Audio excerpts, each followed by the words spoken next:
In today's video, I'm going to be sharing with all of you two stocks that y'all should be keeping in your watch list for tomorrow. The FOMC happened today. A lot of volatility kicked into the market. So we're going to look at the overall markets to get you guys prepared as always.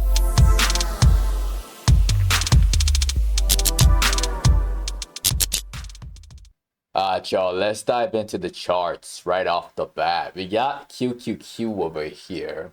And as you can see on the chart, we're going to get right to the points. You're going to get to the points. Y'all see the structure on here. It happened on the 1 hour. And the breakouts of that ascending triangle occurred because of the FOMC meeting. I warned y'all yesterday to be really cautious because the trend of the markets could change from that FOMC meeting. This actually came out as a surprise. I had no clue how the reaction was going to be. I was leaning more. I thought it was gonna be bearish. I thought it was going to be red, but I was patiently waiting, and then at 140, at 146, I realized there it is. All right, at 146, I realized that this thing was actually forming an ascending triangle. It was playing a whole lot of game from that reaction from FOMC. But when you look at it from like a bigger perspective, it looks like this. And 448 isn't too far-fetched. It's already moving up by $3 after hours. All right, maybe even 450 wouldn't surprise me for QQQ. All right, and also keep in mind a lot of tech stocks are going to move up big because of the way it's looking right now. If you look at the SPY, the SPY has a different structure on there that's a bit larger. All right, the ascending triangle isn't that clean on here, but if you just zoom out, you can see that there is a bullish rectangle that broke out at the same time that QQQ got out of its structure. This is quite clean. It made new highs, new all-time highs. Typically what tends to happen, again, with the volume being so strong from that FOMC meeting, I think that's going to carry over throughout the next day and a half, throughout maybe all of tomorrow and then Friday morning. We might see a major push with the SPY up to 427 and 50 cents right up here. Okay, keep the SPY on your watch list. It hasn't given a reason for us to believe that this is fake, at least not yet. All right, now let's take a look at the VIX. The VIX finally filled.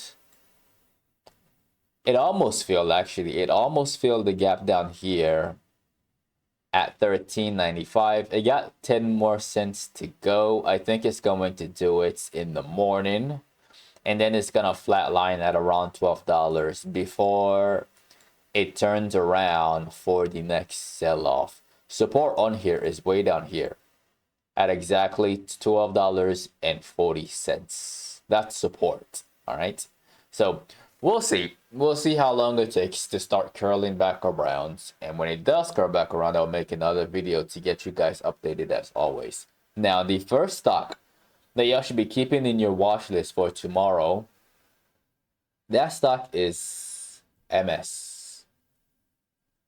All right. Now, I want to share MS with all of you. Let me remove that. Okay. I want to share MS with all of you because of two reasons. All right, number one, there is the next level of resistance is way up here at $95 right here.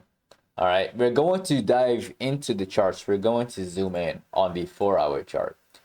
When you look at the 4-hour chart, there is a bullish triangle that broke out also at 2 o'clock from that FOMC. Right here, it broke out right there at $90. All right, watch it for a run up to the red band at $96 by this Friday. Very simple. All right, the structure is there. Again, this is nothing new. We trade the same. We trade our favorites, the favorite structures as they appear. All right. So that's literally the first thought that I have about this stock. The alert at 90 bucks shouldn't ring after the breakout if this is to be clean. All right. It should just open up at 92 bucks and then immediately run out the gates and get up to 95. So now the next stock that y'all should be keeping in your watch list, that one is Disney. And Disney, it had earnings, huge earnings. It went all the way up to 110. It's been playing games for quite some time, but I think the games are finally over with this stock. I think they are. If we zoom on here, there's a bullish pennant on here too. That one broke out a few days ago. It broke out, I think this is Monday. It broke out Monday, played games on Tuesday, and then today, Wednesday, FOMC pushed it higher above this level of resistance. There are some short sellers over here. The FOMC got them very, very worried. All right. And so tomorrow I do expect to move all the way up to 120 at first. And then ultimately maybe even 122 bucks in this box up here. All right. So that's my honest thoughts on Disney and on MS. Another stock, let's see. And another stock is MU. Let's do an update on that one. As you can see, this one had earnings. It crushed earnings. And typically in these scenarios, we see a big push all the way up to 120.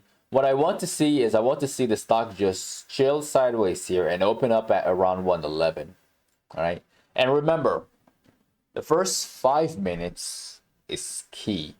The first 5 minutes tells a lot about the direction of the stock out the gates. When the stock has earnings, volatility kicks in, and it can be the direction most of the time is pretty straightforward. All right. The highest that I think that this could go is 120 before it starts to fall back down, unless it opens up with a candle that looks like this, with huge volume at the bottom. And by huge volume, I'm talking about 5 million in volume in the first 5 minutes or more. That would be a telltale sign for an all-day fader. So just keep your eyes out for these little hints tomorrow, especially for MU.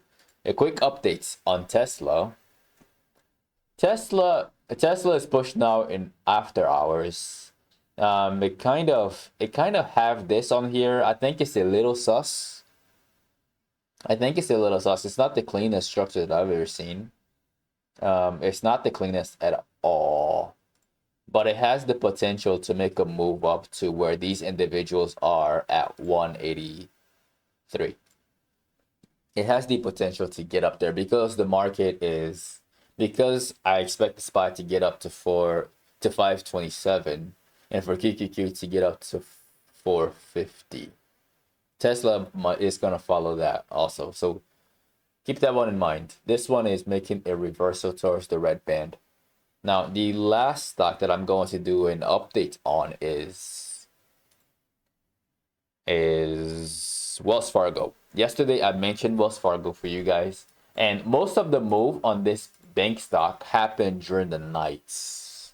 I thought it would open up at the same price and then drop all the way down to 56, maybe even lower. All right. But in the first 5 minutes, it had a really quick flash crash to 56.20. It bounced up again. And then later on, they provided a shorting opportunity from here to here. All right. So congrats to anybody who was able to make some money shorting the stock in this region right here. If you made money on the long side, that's also great. I was looking for this one for a drop because the daily chart is was so lumpy. It was looking really, really lumpy. All right. Now, where is it gonna go? I think it's gonna follow the overall market and test these individuals at 58 bucks. It's gonna test it. I don't think it's gonna break it. I think it's gonna test it. The stock is already so high, so I can't be too optimistic with the price action on this one. I don't think it's gonna get up to 62 this week.